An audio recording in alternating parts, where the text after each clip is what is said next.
Oi, turma, boa tarde. Estamos chegando para mais uma live Papo com Tilé, o programa que foi sucesso no rádio por 5 anos, agora em lives. Aliás, agora não, há 1 ano e 3 meses em lives, através do nosso Instagram, @AntônioTilemon. Como é do conhecimento de alguns, né? Estávamos conversando ontem com a árbitra Daniela Coutinho e tivemos problemas técnicos e não conseguimos concluir. Então, zeramos a live de ontem e vamos começar a fazer o programa novo. Apenas dizendo isso que algumas pessoas viram, né? Digamos assim, a nossa dificuldade, minha e dela, para que a live transcorresse normalmente. Mas hoje a imagem está ótima, o som ficou bom agora, né? Então a gente pode conduzir tranquilamente. E aí eu vou começar lhe perguntando como é que você define quem é Daniela Coutinho. Um abraço, Dani. Boa tarde, Tilé. Boa tarde a todos que estão presentes na live. Então, como você falou, ontem tivemos um problema técnico, mas hoje, com fé em Deus, vai dar tudo certo. Vamos conseguir concluir a nossa live, né? Então, respondendo a sua pergunta, quem é Daniela Coutinho? Daniela Coutinho é uma árbitra que faz parte do quadro da Federação Baiana de Futebol, assim como também faz parte do quadro da CBF, hoje atuante em competições nacionais, no gênero masculino, né? E assim, eu iniciei a carreira lá em 2002, mais ou menos, 2001, ainda pela Liga Feirense. E em 2004 comecei a fazer parte do quadro da Federação Baiana. Em 2007 ingressei no quadro da CBF, 2012 a 2014 eu fiz parte do quadro da FIFA. E hoje estou como árbitra assistente, né, do quadro da Federação Baiana, assim como da CBF também. Ô, Daniela, como foi que nasceu esse sonho seu de ser árbitra de futebol? É meu pai, Tilé. Ele é um ex-árbitro de futebol, fez parte do quadro da Federação Baiana. Não chegou a atuar na primeira divisão do Campeonato Baiano, mas atuou até a segunda divisão. E eu sempre o acompanhei, né, nos jogos, sempre a arbitragem despertou algo em mim que eu não consigo explicar, né? Desde de criancinha, assim, 10, 12 anos, eu já dizia a meu pai que meu sonho era ser árbitro, e assim foi. E aí, aos 16 anos, eu ingressei na liga, comecei no amador, e aí tô até hoje. E no período que você... Eu costumo dizer que vem de berço. Né? E no período que você iniciou, você encontrou dificuldades pelo meio do caminho? Você tinha 16 anos de idade? Ou foi vista como 16 uma coisa anos aqui. normal? Então, a 16, quando eu tinha os meus 16 anos, meu pai, ele que era muito responsável por mim, né? Então, ele sempre falava, olha, é isso mesmo que você quer? Então, você vai ter vários nãos, vão ter várias pessoas que irão desacreditar de você, e você está preparada para isso? Eu fiz, pai, eu quero, é o que eu quero. E assim foi. Inicialmente não foi fácil, né? Inicialmente eu tive muitos descréditos por parte de alguns colegas que chegaram a dizer que eu não chegaria a lugar nenhum, que eu estava ali perdendo meu tempo, coisas desse tipo. Mas eu sempre tive uma família que me fortaleceu muito, né? E eles sempre estiveram muito ao meu lado. E foi o que fez com que eu não desistisse, né? Assim como também existiram dirigentes das entidades a qual eu faço parte, da Liga Feirense, assim como da Federação Baiana, o próprio presidente Edinaldo, foram o Paim, né, na época era o presidente da comissão estadual. Então foram pessoas que sempre apoiaram e sempre acreditaram, né? Então eu sempre me apeguei mais ao lado positivo da situação do que ao lado negativo. O que vinha de negativo servia como algo que me fortalecesse, né? E o que vinha de positivo eu me apegava com todas as forças e acreditava no meu sonho e não deixei nunca que nada viesse a diminuir a minha vontade e a minha ânsia de me tornar uma árbitra de futebol. Interessante, Daniela, que de acordo com as respostas dos convidados, eu vou percebendo algumas coisas que já aconteceram na minha vida também, né?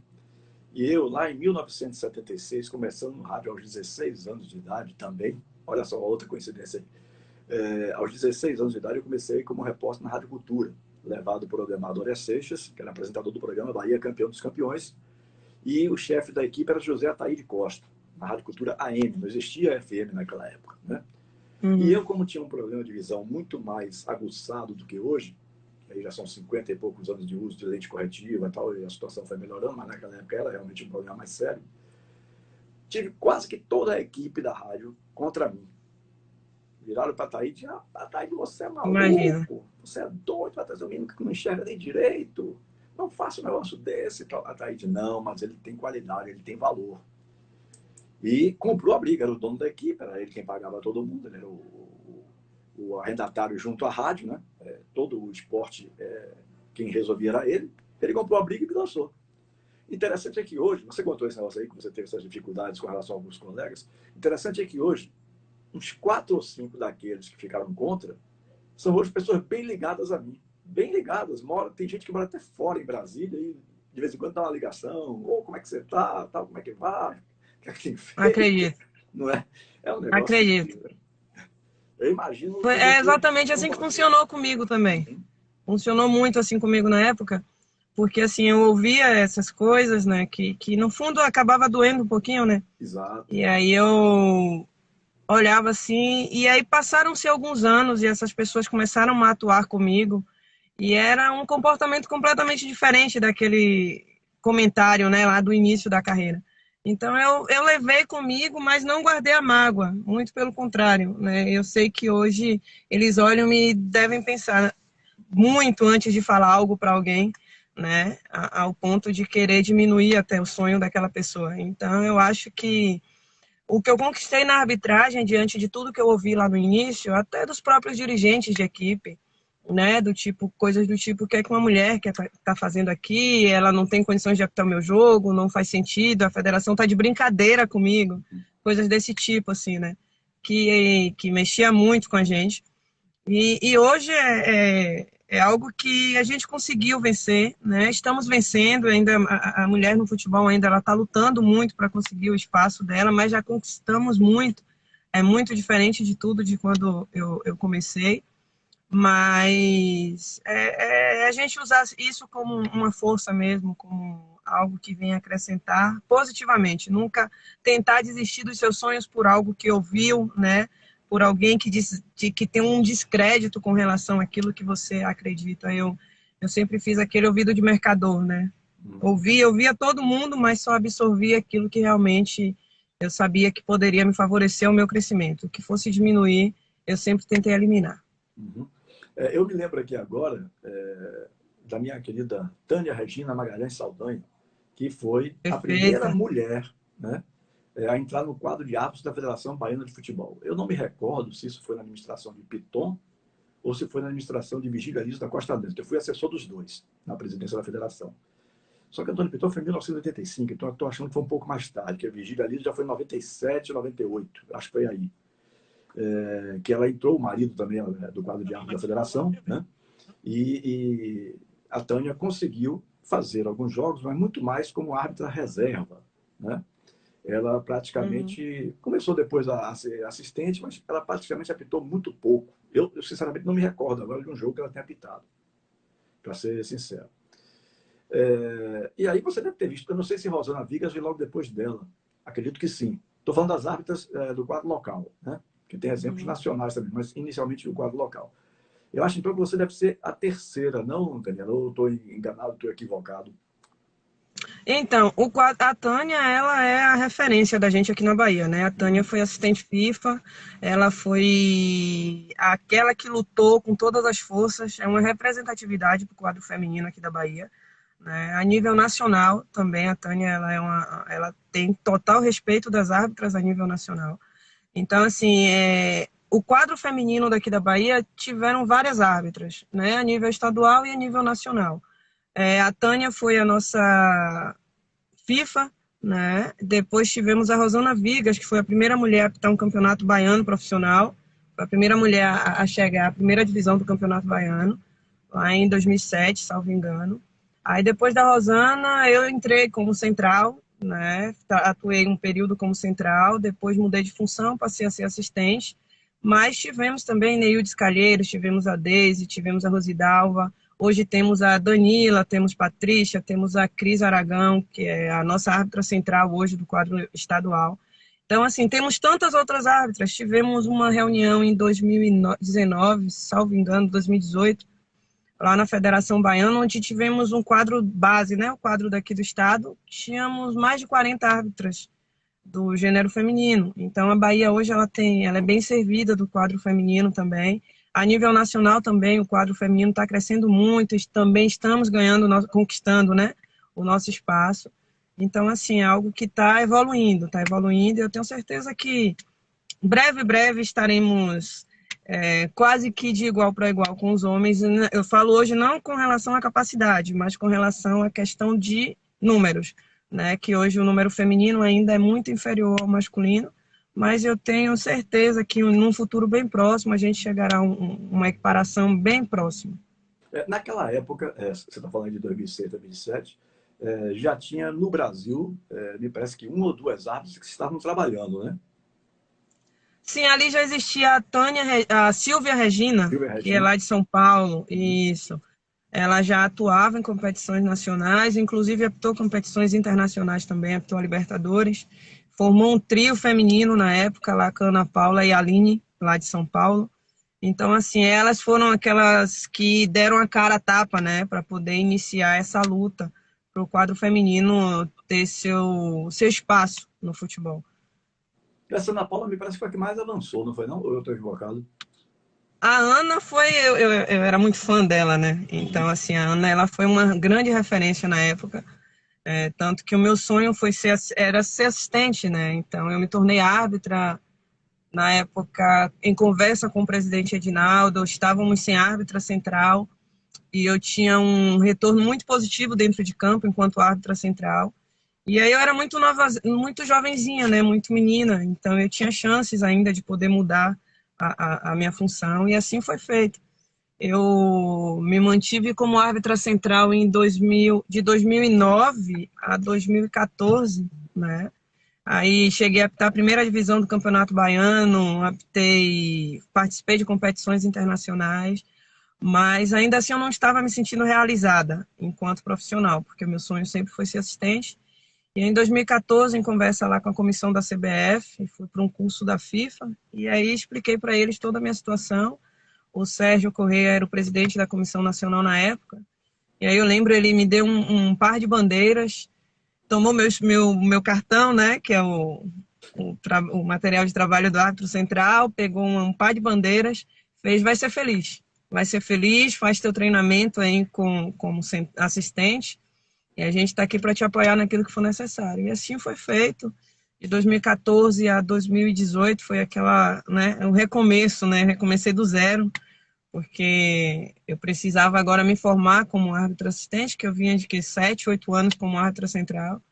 E aí recomecei do zero. Ano passado eu retomei as competições profissionais do gênero masculino, e agora estreiei na Série B, Série C, Série D, e estou atuando pelo Brasil afora agora como assistente. Uhum. É claro que, bom, só você sabe as suas razões, evidentemente, mas é claro que contar uma história dessa para alguém pode até causar um certo espanto. Você chega à FIFA como árbitra central, né? E de repente você desiste de continuar apitando para ir para assistente, ou seja, perde o escudo da FIFA. O que é que lhe levou a tomar essa decisão? Então, na época era algo assim, que eu conversava com as pessoas mais próximas, pouquíssimas pessoas tinham consciência disso. Tem um amigo meu, Diego Pombo, é uma pessoa que a gente começou Querido juntos, amigo né? Diego Paulo Lopes, grande abraço. Meu amigo e irmão, assim, amigo e irmão. Boa. Uhum. E é uma pessoa que, assim, a gente é um ombro um do outro, né? Nos momentos de crise, a gente tá ali um para apoiar o outro. E eu sempre conversava muito com o Diego com relação a isso. E eu fiz meu sonho é ser assistente, velho, e eu tô me tornando central. E aí, na conversa com o presidente, lá em 2009, eu acho que foi 2008, 2009, o presidente Edinaldo Rodrigues, ainda na época, ele fez: Daniela, você tem um potencial gigante como árbitra central, né?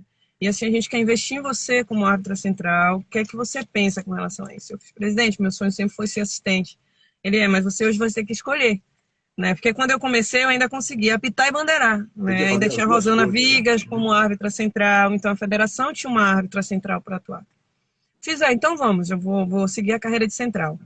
Só que eu não imaginei que fosse ficar tão séria, né? Em 2009, eu estreiei no profissional da Bahia bandeirando, em 2009. Aí o campeonato termina em março, aí começou a intermunicipal. Em 2009 eu já comecei a apitar intermunicipal. né? Depois veio 2010. 2010 eu comecei a fazer várias reservas no profissional, inclusive a nível de Bahia e Vitória. Né? Eu fiz, o negócio tá ficando sério. 2011 eu fui para um curso no Rio de Janeiro, e aí só tinha os FIFAs e eu lá fazendo o curso como árbitra central. Eu fiz, o negócio não vai prestar. Chegou o final de 2011, eu me tornei aspirante FIFA. Eu fiz, tá ficando muito sério. 2012 saiu a relação da FIFA, meu nome lá. Aí eu comemorei, né? Eu cheguei à FIFA, participei de vários encontros da CBF, assim, a nível internacional. Na época, o Manuel Serapião, que faz parte ainda do quadro da CBF, como um dos grandes instrutores, percussor lá do VAR, foi ele quem criou o VAR. Foi bem nesse período, o Serapião super, né, empolgado, na Bahia tinha um árbitro FIFA e tal, fui para a competição, minha primeira competição no mesmo ano, foi a Sul-Americana, lá na Bolívia. Chegou lá o instrutor, vai ter seus maiores elogios do mundo. Eu falei, meu Deus do céu, vou ficar como central. Aí fiquei, 2012, 2013, quando chegou eu, Diego, mas eu ainda não é o que eu quero. Não é o que eu quero. Conversava com minha mãe não apoiava na época, não. Largue de loucura, vá continuar sendo, apitando, você é árbitra central, todo mundo quer estar aí. Eu sei, todo mundo quer estar aqui. Eu internalizava isso comigo. Dani, todo mundo quer estar aqui, quer ser um árbitra da FIFA, quer ser um árbitra central. E assim foi. Atuei no Baiano Profissional, estreiei, apitei Bavide Juniores, apitei, sabe? Tinha todos os jogos em mãos. E aí, quando chegou em 2014, que eu fui para esse curso, eu fiz, não, agora eu não tenho mais. Ou eu decido agora, ou eu não tenho mais tempo. A idade já estava chegando, na época, 27 anos. Menina ainda. Tanto quando eu falei lá na CBF, o pessoal, você ainda é uma menina, Dani, você tem muito ainda a galgar pela FIFA. Eu fiz, gente, se for como assistente, vai chegar. Mas como central eu já não quero mais. Eu agora quero ir para aquilo que eu decidi para minha vida. Eu quero ser assistente. E assim foi. Aí eu recebi apoio, recomecei do zero, deixei muito claro, se tiver que fazer base, infantil, dente de leite, o que for, eu quero. Mas eu vou correr atrás do meu sonho e ser assistente. E aí agora retomei, de 2014 para cá, foi muita luta. Os testes masculinos, eles são muito exigentes para a gente poder atuar em competição masculina, então me dediquei completamente a isso e agora eu estou colhendo os frutos, né? Agora eu realmente consegui, agora estou treinando horrores, trabalhando horrores, focado horrores para chegar à Série A, que agora é meu próximo objetivo, que é atuar em competições da Série A do brasileiro. Esse ano eu já fiz as três rodadas da B, já fiz a C, já fiz a D. E aí é continuar para chegar lá onde é o que eu desejo mesmo, de coração. Uhum. Chegar a um jogo de Série A. Você tocou num assunto interessante, daqui a pouco a gente volta a outros aspectos da carreira. Eu nunca vi, nunca assisti, mas dizem que os testes físicos são qualquer coisa assim de um absurdo, né, para ser aprovado. É verdade isso mesmo, Daniel? Tem um pouco de mito aí nessa história de conversa fiada. Então. Eu iria adorar se tivesse um mito. Eu ia adorar. Mas a verdade são treinamentos intensos, né? A gente faz uma média de 3 a 4 testes físicos no ano. Temos o da federação, temos 2 da CBF, que é o FIFA Teste, temos 2 que são verificadores, que não são testes, como é que eu posso dizer? O da CBF, para a gente estar habilitado a atuar, são tiros de 75 metros, né? Tanto para os árbitros quanto para os assistentes. São 40 tiros de 75 metros, cada tiro a 15 segundos. Nossa. A gente tem um descanso entre um tiro e outro de 20 segundos. Então, é intensidade o tempo todo. E anterior, né, antes de realizar esses de 75, a gente tem os tiros curtos, que é de 40 metros para o árbitro central e 30 metros para o árbitro assistente. A gente tem que fazer em 4,8 segundos. Então, a gente tem que manter um índice de treinamento, um nível de treinamento muito alto durante o ano todo, para a gente poder chegar nos testes físicos e conseguir atingir, né? Porque se a gente não alcançar os índices do teste masculino, do teste físico, né?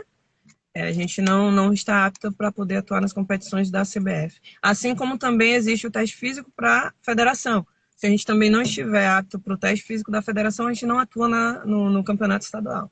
Uhum. E não há nenhuma diferenciação entre os testes para o masculino com relação ao feminino? São todos iguais, né? As Não, exigências são iguais? existe o teste físico feminino e Ah, existe o teste físico masculino. O certo. feminino não te credencia a atuar em competições masculinas. Ah, Então, se eu quiser atuar em competições entendi. masculinas, eu tenho que realizar o teste físico com índice masculino. Então, para eu estar atuando em competições masculinas, eu estou realizando o teste físico do índice masculino. Assim como eu, tem a Danila, tem a Patrícia, as meninas daqui da Bahia também já estão realizando, graças a Deus, o teste físico masculino. Já estrearam na Série D do Campeonato Brasileiro. Então, assim, o quadro feminino está em busca. A gente quer atuar, então a gente está buscando atender o que a CBF está exigindo. Éder, ainda tem o Poda. Aí, Andréia Isaura, é um árbitro assistente lá do Rio de Janeiro. Aí tá aqui me relembrando que ainda tem mais um teste, um teste pra gente, né? Que é o que chama do Coda, que é um tirozinho mais curto de 10 metros frontal por 8 lateral e de volta, mais 10 frontal para 10,1 segundos. Nossa. Eu acho que você é até criticado aqui, mas vou dizer isso, porque hoje em dia todo mundo quer ficar equiparado, né? Tanto homem como mulher, principalmente mulher com relação ao homem. Mas eu acho que isso ali é uma exigência muito severa, minha gente. Muito severa. Cumprir Não, tempos não, masculinos. Pô, não entendi. quer dizer, ter que cumprir tempos masculinos para poder apitar na Série A ou trabalhar na Série A, realmente, eu acho que deveria haver Mas uma é diferença, nem que fosse pequena, mas é uma diferença. Enfim, quando eu Mas digo aí aqui, eu acho que você está eu entendendo. concordo com essas exigências, porque É, se a gente entra com um teste físico diferente, né, aí já vai achar que a gente está tendo algum tipo de benefício com relação àquilo ali. é. Então, se a gente quer estar atuando nas mesmas condições, com as mesmas exigências, eu acho que o teste também, ele... Lá em 2008, 2009, quando a CBF mudou, né, porque até então o teste físico feminino habilitava as mulheres a atuar em competições masculinas. Acho que em 2009, mais ou menos, o Sérgio Corrêa, ele mudou. Ele fez, as mulheres querem atuar no masculino, então vão ter que realizar o teste físico masculino. E assim foi feito. E assim, tivemos um índice de reprovação gigante, né? As meninas todas desacreditadas, ninguém acreditava que seria possível, e aos poucos fomos provando, né? E aí veio teve a Márcia Caetano, foi a primeira assistente do Brasil a realizar o teste masculino. E aí depois da Márcia, ela deu aquele estopim, né? Vamos lá que vocês conseguem. Aí a gente veio uma atrás da outra. E hoje o teste físico masculino, quando bota lá as meninas em campo ou na pista para fazer o teste, estão fazendo fácil. Estão fazendo como os meninos mesmo, não tem problema. Uma vez ou outra surge uma reprovação por uma lesão, ou depende muito do dia, essas coisas, enfim. Mas tá sendo uma coisa bastante grandiosa para o quadro feminino, porque a gente realmente... Por exemplo, hoje a gente já tem árbitras que realizam tempo FIFA num teste masculino, que ainda o tempo de descanso é menor, Nossa. né? Então a gente já está tendo árbitras realizando teste físico masculino com o índice da FIFA, que ainda é um pouco mais reduzido do que o nosso do quadro nacional. Então estamos preparadas. Me diga uma coisa, acha que dá tempo de voltar ao quadro da FIFA dessa vez como árbitro assistente? Não penso nisso, vou Ah, ser bem sincera. Eu até converso com meus amigos. Eu sou muito. Eu sonhei em chegar à FIFA quando eu tinha lá meus 22, 23 anos, que eu, né, me dediquei muito e cheguei. Né? Hoje, na idade que eu me encontro, eu quero atuar em competições da Série A, essa é a minha realidade, né? E vou trabalhar com todas as forças possíveis e imagináveis para poder conquistar isso aí. Se o escudo da FIFA chegar, graças a Deus, será por muito trabalho, não vou diminuir minha intensidade com relação à arbitragem, porque eu faço isso por amor, né? A arbitragem, um árbitro de futebol, ele não tem como dizer diferente, é amor mesmo. E assim, a gente busca sempre mais e mais e mais e mais, mas eu entendo também que existem muitas meninas que estão chegando, que têm uma idade ainda que pode voar anos na FIFA.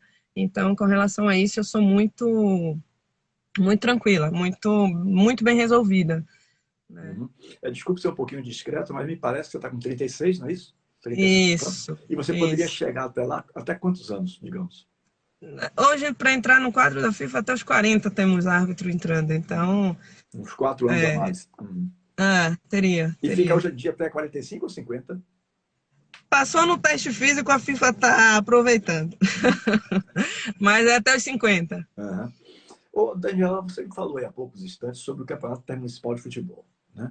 Eu Sim. tenho 45, vou fazer 45 anos de imprensa, de comunicação, em Hum. 9 de dezembro. Então, em 43 anos eu só ouvia falar, vamos dizer assim. Mas há 2 anos atrás, ou 3, acho que no máximo 3, acredito que não tem nem tudo isso, eu fiz a TV FBF, né, que transmitiu o jogo Sim, do Intermunicipal. Nossa, sim. eu nunca vi nada igual. O pessoal falava muito de violência no Intermunicipal. Eu não vi, tive a felicidade de não ver nenhum episódio negativo. Né? E fiquei Uhum. fascinado, porque não tinha tido essa oportunidade ainda. Né?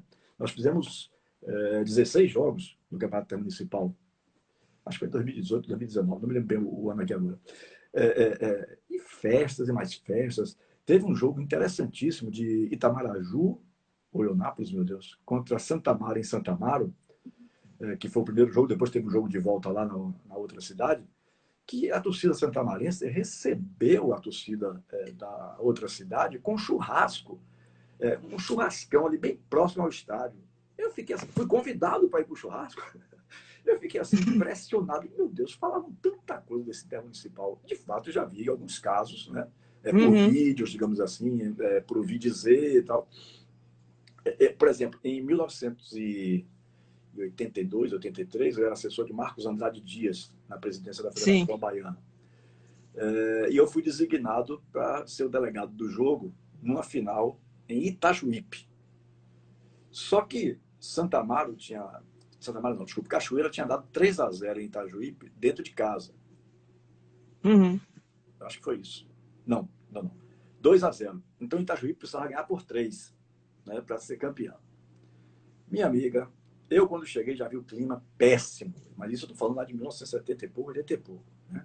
Esse exemplo que eu citei há pouco já foi de 2, 3 anos atrás.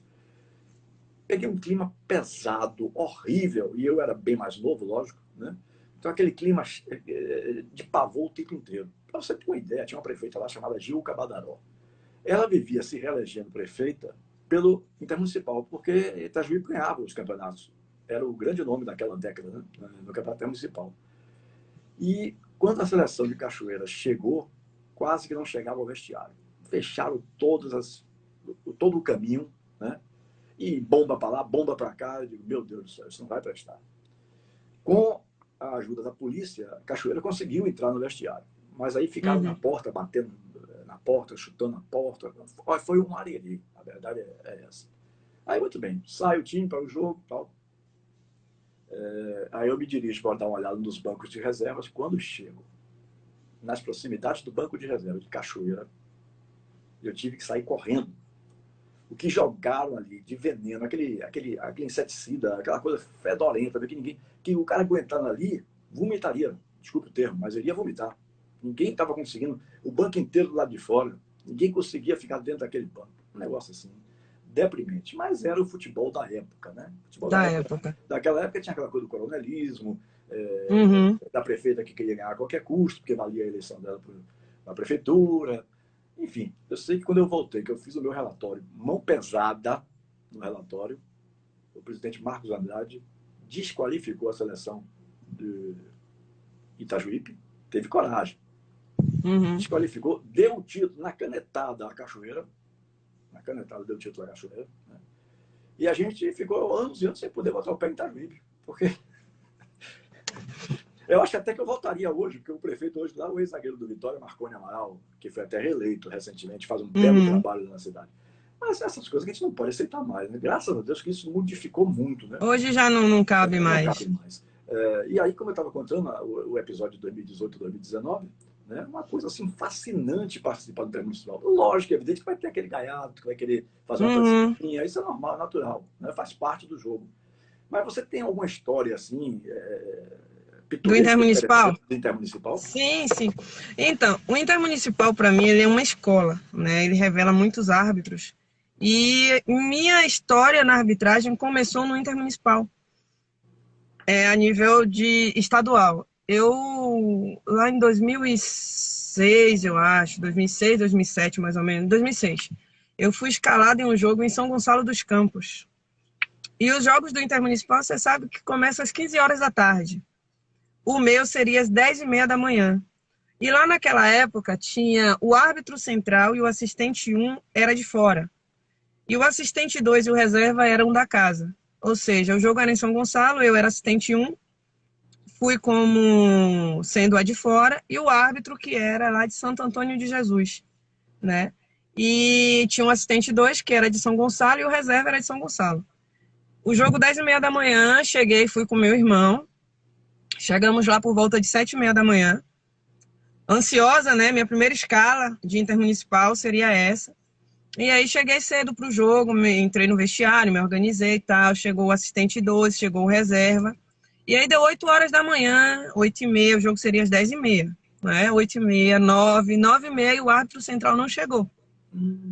Aí eu fiz, ele deve estar chegando, Santo Antônio de Jesus é aqui do lado, ele vai chegar.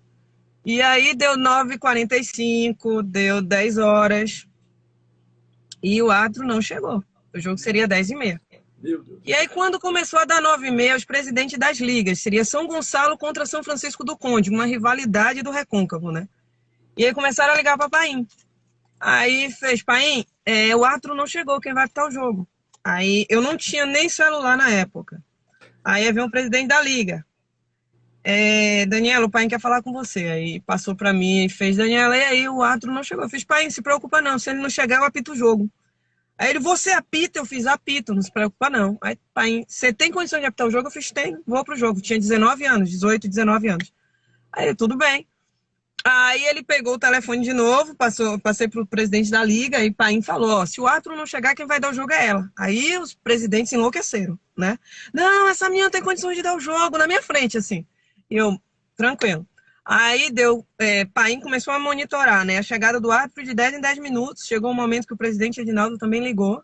Daniela, e aí? O árbitro não chegou. Eu fiz, não se preocupa, presidente, eu vou dar o jogo. E aí o árbitro não chegou. Entrei em campo com um assistente, 2, que foi para 1, né? E o reserva veio bandeirar o jogo. E aí fui pro jogo. Chile, foi um dos melhores jogos da minha vida, assim. Apitei com sangue no olho, né? Os presidentes da liga até então, com credibilidade zero com relação a mim. Apitei o jogo, finalizei a partida, entreguei o jogo limpo, né? A gente costuma dizer, entreguei. Terminou o jogo, eles ligaram na federação, conversaram lá com o presidente Edinaldo. O presidente Edinaldo, tudo que é reunião técnica que tem do Intermunicipal, ele faz questão de contar essa história. Né? Foi uma história que marcou muito a minha carreira, marcou muito a questão da federação com relação a mim. E aí, a partir daí, não parei mais. E aí, quando finalizou a partida, né, vieram os 2 presidentes, me pediram desculpas, inclusive, parabenizaram pela atuação. Cometi só um equívoco, né, no primeiro tempo, o costume de amador aqui em Feira de Santana e tal. Era 40 minutos, deu o primeiro tempo só 40 minutos. Quando acabou o jogo, aí vieram, Dani, é 45, 45. Eu fiz, não tem reposição de tempo, então agora já era.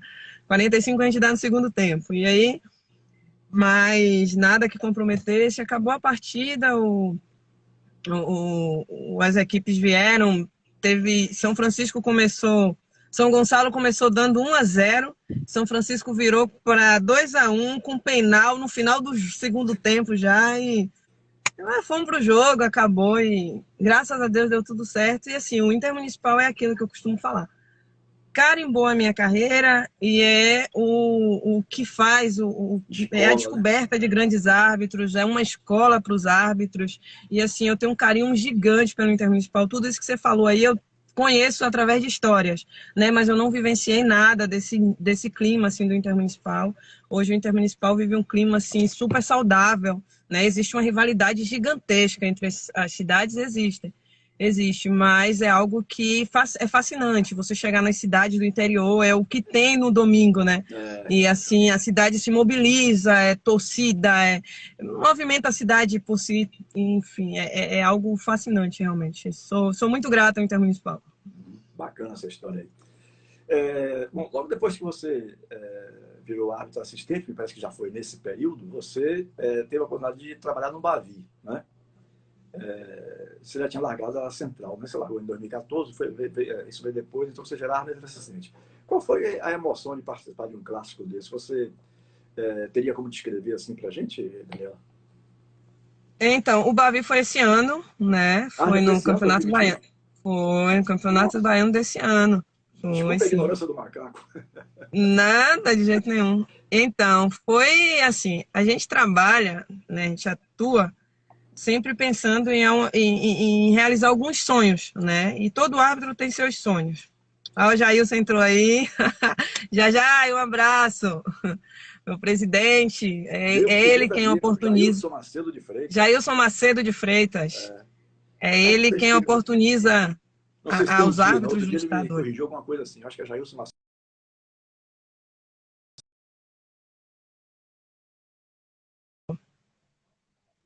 É porque todo dia Voltou. eu coloco no modo avião. Hoje, porque o horário é diferente, Ah, eu estou desabituado com esse horário. Tá meu neto uhum. ligando lá do Mato Grosso, ele está no Luverdense, João Vitor, Ah, pronto, voltou. irmão do Jean. Sim, então, Então, voltando ao Bavi, como eu estava te falando, eu tenho. Eu não, né? Acho que todo ser humano tem sonhos dentro da carreira que decide seguir. E comigo não é diferente. Eu, desde que iniciei a arbitragem, eu tenho alguns sonhos meus, né? E um dos grandes sonhos que eu tinha era atuar num Bavi, né? Eu me mudei de função em 2014 e desde então, como eu te falei, vim buscando. Só que Bavi é algo que foge muito da gente enquanto árbitro, né? A gente nunca acredita que vai ser o nosso momento de atuar num Bavi, pela importância de um Bavi, pelo tanto de exigências que existe em um Bavi, né? E esse ano eu fui agraciada, assim, pela confiança da federação com relação à minha atuação e designação no Bavi. E você pediu para eu descrever, eu não consigo descrever, né, o que é atuar no Bavi.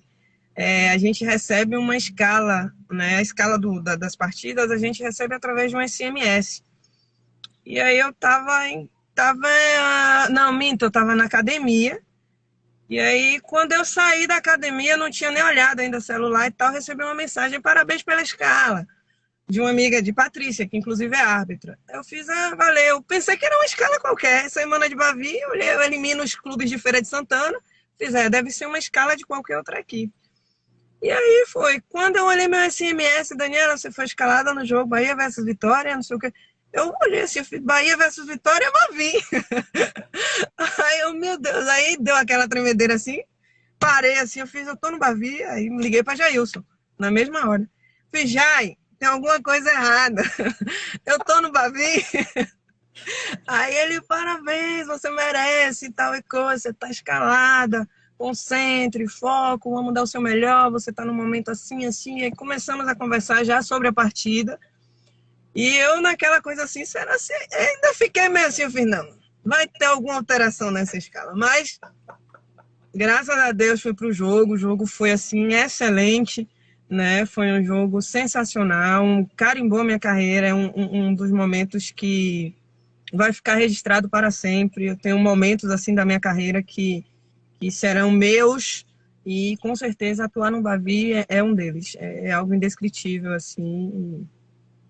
Então é antigamente, né? isso. Quando eu falo antigamente, eu estou falando de alguns anos atrás, algumas décadas, talvez até, pelo menos uma ou duas. Se falava em arbitragem de Bavi, como eu participei de algumas gestões da federação, como eu já contei aqui, Marcos Andrade Dias foi a primeira, depois eu vim com Antônio Piton e com o Vigílio Alísio eu fiquei 2 anos, eu acho. Não trabalhei com o meu amigo Edinaldo Rodrigues, ele como presidente. Não trabalhei com ele, nós trabalhamos juntos em duas gestões na mesma sala, Edinaldo e eu, por 5 anos. Na gestão de Marcos Andrade, a primeira que eu citei, e depois com o Vigílio Alísio, antes de Edinaldo se tornar presidente, né?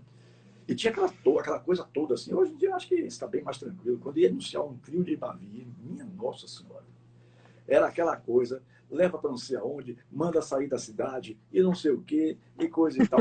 Hoje está muito mais tranquilo, não existe mais esse tipo de orientação.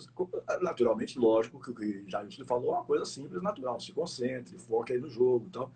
Mas antigamente era um rebuliço. E isso hoje não existe mais, né, Daniel?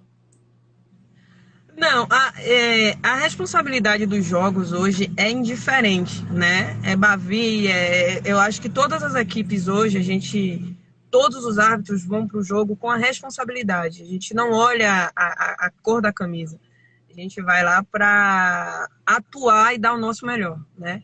O Bavi é aquele jogo que é uma questão pessoal, né? É uma questão mais de realização pessoal. Mas hoje o árbitro, a gente passa por uma exigência tão grande, uma exigência saudável, né? Uma exigência de que você tem que estar preparado para atuar no jogo que você foi designado. Então, hoje a gente não pode tremer porque é um Bavi, hoje a gente não pode se sentir acuado porque é um Bavi, ou qualquer jogo que seja, uma final de campeonato estadual. Não. Vamos estar preparados. Hoje nós trabalhamos 4 pilares, que é o físico, o mental, o técnico e o social. Então a gente precisa estar com tudo isso muito bem resolvido para a gente estar preparado para qualquer situação. Então talvez naquela época os árbitros eles fossem, eu não posso afirmar, né? Mas eu acredito que não existia todo esse trabalho por trás da arbitragem. Então isso acabava gerando uma certa ansiedade, um certo desconforto para aquele jogo. E hoje eu garanto para o senhor que hoje nós estamos preparados. A gente vai preparado para a partida, A gente não vai preparado para o jogo. O jogo que eu digo é porque define as equipes, né? Não, o jogo de Flamengo a gente vai atuar assim, o jogo de Vitória, o jogo de Bahia, o jogo de... Não existe essa distinção. Estamos preparados para a competição. Então, eu acredito que em função disso, os nossos dirigentes, as próprias equipes hoje elas conseguem enxergar a arbitragem de forma mais distinta, né? Mas de forma mais centralizada. Eu acho que seja isso. Tem um detalhezinho a mais que eu queria acrescentar aqui. Eu quero mandar um abraço para meu querido Rafuda. Um abração para você, Rafael Fraga. Um abraço, querido. Um abraço também para Isaura Maria. Isaura Maria foi quem me sugeriu a pauta com Daniela Coutinho, né? Ela botou Samolina das minhas, ela botou há poucos instantes atrás aí. E está mandando de avisar você que ela está com o Joilson. Você vai entender quem é, não sei. Grande abraço, meu cunha, meu cunhadão, um abraço, Júnior. Porque Isaura está, não sei se ela continua, mas até dias atrás ela estava internada, vamos dizer assim. Forte abraço, dona Isaura. Numa clínica para perder peso, né? Ela estava fazendo tratamento para perder peso. Muito bem. Um beijão para você, viu, Isaurinha? Muito obrigado por essa pauta. Beijo, dona Isaura. Uma pauta maravilhosa aqui que eu estou desenvolvendo com a nossa Daniela.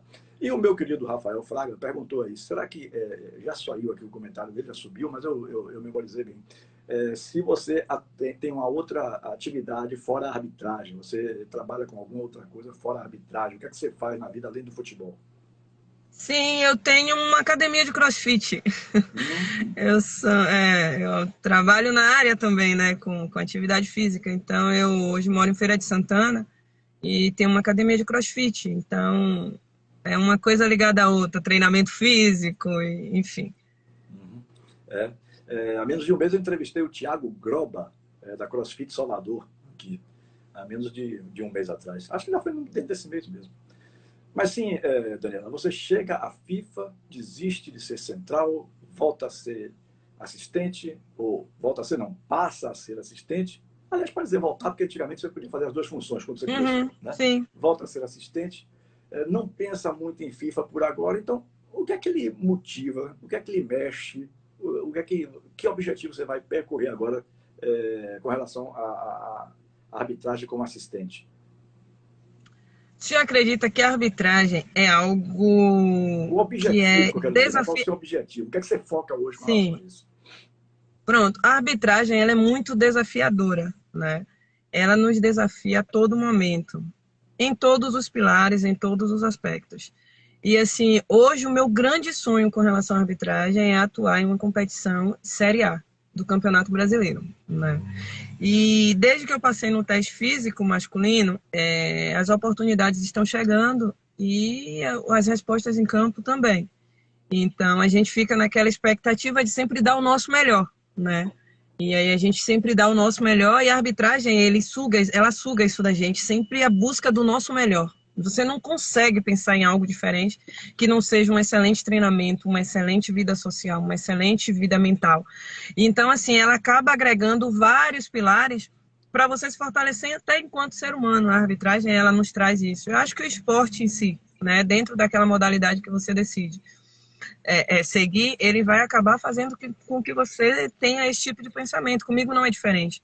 Então, assim, eu tenho o sonho de fazer um jogo de Série A, tenho sim. Mas hoje eu sou muito leve, né? Eu deixo as coisas acontecerem.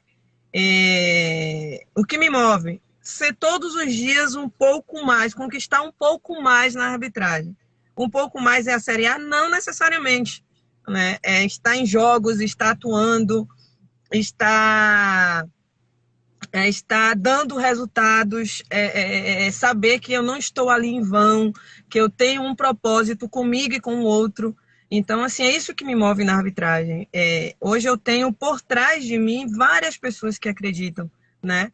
Hoje, o Jailson está fazendo parte aqui da live, é um presidente que a gente tem hoje próximo da gente, não que foi diferente com o Paim, não que foi diferente com outros presidentes, não, foram gestões distintas que favoreceram para que eu conseguisse chegar onde eu cheguei. Cada um com seu jeitinho, né? Cada um com sua forma de liderar. E eu falo do Jailson hoje porque é a minha realidade, né? A realidade dos árbitros no momento.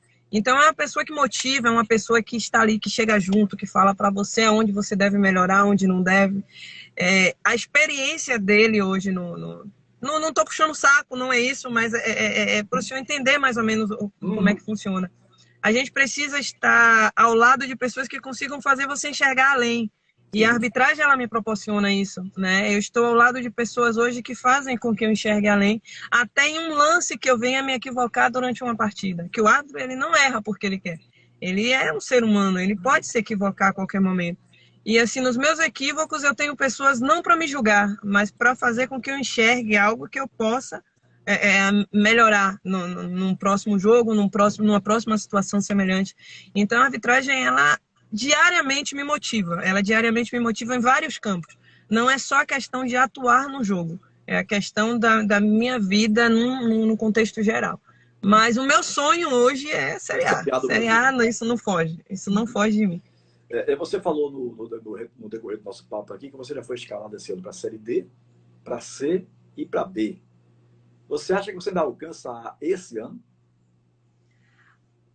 Esse ano eu não tenho muita... Porque assim, eu não fiz o curso do VAR. Não sei se isso é um divisor de águas, mas eu ainda não tenho o curso do VAR, né? Então, eu estou muito acreditando que quando eu realizar o curso do VAR, a Série A fique mais próxima. Até então eu vejo algo mais distante. Mas assim, a Série B para mim o ano passado também era bastante distante. Eu não pensava em Série B o ano passado. Eu pensava numa D, numa C, né? E aí eu fiz a D, fiz a C e fui para B, né? Esse ano me mantive na B, fiz C agora recentemente, pegamos um jogo muito bom lá em São Paulo. Foi minha última atuação, foi domingo. Não, domingo, Dani, sábado.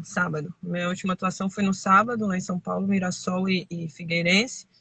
E assim, a gente está nas mãos de Deus, está nas mãos da comissão, do nosso trabalho, que a gente tem que fazer a nossa parte, não tem para onde correr. Eu vou ser escalada se eu fizer a minha parte, eu não tenho que direcionar responsabilidades. Então, estou trabalhando para isso, treinando, fazendo, estudando, buscando e... com fé em Deus vai chegar o momento, no momento certo. Eu acredito tudo no momento certo, nada vem por acaso. Então, eu espero que quando chegue eu esteja preparada para atuar. Como se diz, o tempo não é o nosso, é o de Deus. Então tem que esperar agora que Deus vai terminar. Né? Exatamente. Sem querer saber de números, que eu não gosto de meter na vida de ninguém, embora muita gente querendo se meter na minha, compensa, é compensatório a arbitragem, financeiramente falando? Você tem um bom retorno trabalhando na arbitragem? Sim, sim. Quando você chega num nível nacional, aí você consegue ter uma resposta financeira muito positiva, né? Hoje a CBF ela tem um reconhecimento muito favorável com relação à arbitragem. A nível local, eu digo a nível local porque as competições de base são utilizados árbitros do próprio estado, né? As competições profissionais, tipo Série D, Série C, Série B, Série A, os árbitros eles são de outros estados. Então, é favorável, não é nada desfavorável. Mas a arbitragem é algo que, se você entrar, entre por amor, não entre pensando na grana, né? Porque hoje você pode estar escalado, amanhã você não está. Então, você não consegue sobreviver da arbitragem. É algo que você tem que ter como uma paixão, mas você deve seguir sua carreira em paralelo. Você tem que ter algo em paralelo, porque são retornos financeiros positivos, porém é algo circunstancial, não é algo que você vai ter como um salário que você tem todo mês. Né? Se você for escalado em 3 jogos, você vai receber 3 taxas no mês. Se você não for escalado em nenhum jogo, você não vai receber nada. Então, exatamente. Há anos que tramita na Câmara dos Deputados um projeto para tornar a arbitragem profissional. Isso. E esses caras aí, esses políticos, a maioria dos políticos é ligado a algum clube, né? Esses caras ficam travando, e a coisa não anda. A coisa não anda. Até recentemente, não sei se hoje ainda existe, mas até recentemente existia a bancada da bola, que tinha na Câmara Federal. O grande líder da bancada da bola era o deputado baiano José Rocha, ex-presidente do Vitória, né? Que era, assim, muito ligado a Ricardo Teixeira. Mas como o Ricardo Teixeira, teoricamente, saiu, porque dizem que ele continuou mandando nos bastidores, não sei se isso é verdade, não gosto de falar sobre aquilo que eu não sei, né? Se criou essa dificuldade para aprovação, porque eu acho que realmente deveria existir, né? Agora, só que existem alguns aspectos aí que os clubes travam, a federação também trava, e se o cara, por exemplo, no passado, nos exemplos que eu citei aqui, vários árbitros ganharam dinheiro, e um bom dinheiro, entrando na justiça contra a Federação Baiana de Futebol. Não foram poucos, não. Foram vários. Gente que, inclusive, arrebentou a vida com esse tipo de processo trabalhista. Porque a justiça reconhecia, ia reconhecendo um atrás do outro vínculo com a federação, né? E aí, aquelas pancadas, né? Não recolhe FGTS, não recolhia INSS e outras coisas mais. Mas, realmente, a bancada da bola não permitiu até hoje. Isso já devia existir. A profissão reconhecida, né? De árbitro de futebol. Mas, Daniela, para a gente estar se aproximando do final da nossa live, graças a Deus estamos conseguindo avançar. O que é que você acha? Se não quiser opinar, não opine, porque a live aqui não é, o papo aqui não é para deixar ninguém em saia curta, né? O que é que você acha do VAR? O que você tem visto sobre o VAR? Você acha que tem sido uma coisa positiva, uma coisa negativa? Muitas queixas, muitas críticas de setores da imprensa, de que o VAR demora para decidir. Então, você vê isso como um aspecto positivo ou você tem visto assim com uma certa desconfiança, vamos dizer? Não, o VAR hoje é uma realidade para o futebol mundial. Não digo nem só a nível nacional. Ele chegou e a gente tem que passar por... Tudo que é novo passa por um processo, né? E o VAR, ele está nesse processo de aperfeiçoamento. A CBF tem investido muito na capacitação dos árbitros, né? E então, assim, hoje a gente tem que entender que a imagem ela está sendo reproduzida ali para uma acertativa, né? Para uma correção acertativa. Então, a questão da precipitação, que está se solicitando hoje uma imediatez na decisão, pode ocasionar um equívoco até na decisão com a imagem, né? Então, eu sou a favor de que, se necessário for, leve os 5 minutos, mas que tome uma decisão acertativa, né? Ao invés de você ter ali 30, 40 segundos para tomar uma decisão e tomar uma decisão equivocada novamente e manter o erro de campo. Então, assim, o VAR hoje é uma realidade, está passando por um processo de aperfeiçoamento. Tenho certeza, a gente hoje costuma comparar o Brasil com a Europa, são situações completamente distintas. A gente tem que começar a entender a nossa realidade e aceitar a realidade que a gente tem hoje. A CBF não mede esforços, já tiveram agora, nas últimas 3 semanas, 3 cursos do VAR de aperfeiçoamento, não é de novas turmas, é aperfeiçoamento. Então, assim, eles investem alto, investem na capacitação e investem na certeza de que aquilo está dando certo. E eu sou muito a favor do VAR. O árbitro em campo, sem o VAR, né, seriam 8 olhos, são 4 árbitros, os 2 assistentes, o árbitro central e o 4º árbitro, né, contra todas as situações que podem acontecer em campo. Então, as câmeras, elas estão ali para nos auxiliar, né, e então isso é muito válido. É aquela segurança que, se algo acontecer fora do teu alcance, você vai ter como recorrer. independente do tempo que isso leve. Então, eu concordo, não tem, o VAR hoje é inquestionável. É inquestionável. A gente houve muitas questões por conta do tempo, por conta de o VAR poderia... Só que existe um protocolo, né? Não é simplesmente quem está na cabine do VAR vai chegar para o árbitro e dizer, não, marque falta, marque... Não é. Existe um protocolo até onde o árbitro até onde o VAR pode ir, até onde o VAR não pode ir. Até onde compete a equipe de campo, até onde a equipe de campo pode solicitar o VAR. Então, assim, antes da gente fazer tantas críticas, a gente precisaria entender muito mais do protocolo, que eu tenho certeza que 90% desses que criticam não conhecem. Desconhece completamente o protocolo e acha que tem que ser do jeito deles. Né? Então, assim, no Brasil a gente tem quantos milhões de torcedores, cada um com um pensamento diferente, achando que tem que ser daquele jeito, né? E não só torcedor, mas como dirigente. Então, o que eu desejo é que todos busquem um pouquinho mais de entendimento, estude mais um pouquinho a respeito, e aí façam uma cobrança dentro daquilo que está dentro do protocolo. Se estiver dentro do protocolo e a arbitragem não estiver cumprindo, sou total de acordo. Não, realmente tem alguma coisa falha. Mas está cobrando fora do protocolo, aí eu discordo completamente. Uhum.